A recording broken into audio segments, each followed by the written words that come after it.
प्रिय भाई और भौणी माने नमस्कार। आज सारा भारत एक कठिन परिस्थिति मध्य देई गति करुछि। एहाकु एक युद्धकालीन परिस्थिति बोली कहले मध्य भूल हेबो नाही। कोविड संक्रमण रे भारत आज सारा दुनिया रे सबुठारु उपरे अछि। प्रतिदिन लक्ष लक्ष लोक संक्रमित हेउछंती। बहुत दुख कथा। प्रतिदिन हजार हजार लोक मध्य मृत्यु मुखरे पड़ुछंती। आपण माने टीवी और मीडिया रु जानिथिबे।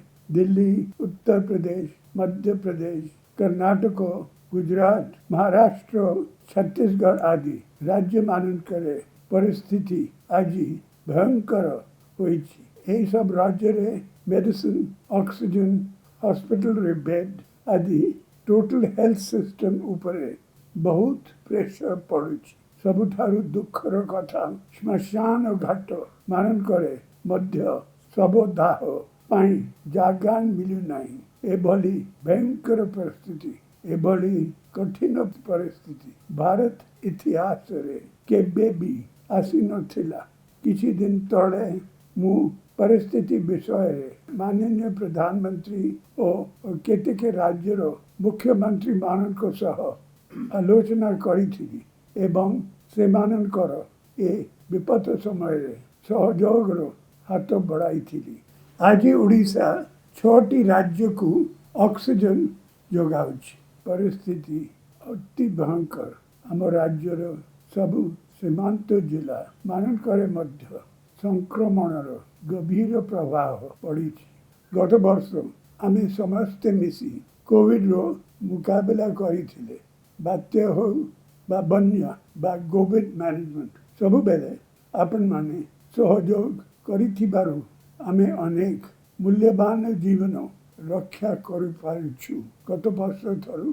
किंतु ए वर्षर परिस्थिति अत्यंत भयंकर। सरकार को तरफ हॉस्पिटल रे बेड ठारू आरंभ करी ऑक्सीजन, मेडिसिन, एम्बुलेंस आदि सबु व्यवस्था को मजबूत करा जाउछि। मु बारंबार कही आसीछि जे मो पाई प्रतीत जीवन मूल्यवान। तेणु यदि आमे सतर्क न रहिबा, निजे निजर दायित्व प्रति सचेतन न हेबा, तेबे सरकार एकाकी केबे भी ए परिस्थिति रो मुकाबला करि पारिबे नाही। तेणु मु आपण मानकु विनम्र अनुरोध करिछि जे आपण माने परिस्थिति रो भयावहता को बुझंतु। प्रत्येकटी संक्रमण, प्रत्येकटी मृत्यु पछरे रहिछि गोटिए गोटिए परिवार रो दुख भरा कहानी। ये निज बापा मन को हराइछि तो के निज भाई भौणी को, पुणी कईठी नव विवाहित स्त्री निज स्वामी को हराइछि। केउठी बुढ़ा बापा माँ आगरे रोजगारिया पो चली जाउछि तो केउठी छोट छोट पिला अनाथ हो जाउछंती। आउ कोइठी पूरा परिवार शेष हो जाउछि। तेणु एही परिस्थिति रे मु आपण मानकु हाथ जोड़ी अनुरोध करिछि जे आपण माने कोविड नियम को ठीक भाव में पालन करंतु। अति दरकार न हेले बाहर को जानतु नाही। किए जाने फेरबा बेले कोरोना आपण को साथी रे घर को आसी नथिबो। तेणु सावधान रहंतु। सबु बेले मास्क ठीक भाव में पिनंतु। सामाजिक दूरता रक्षा करंतु। ता सहित अन्य कोविड नियम को मध्य पालन करंतु।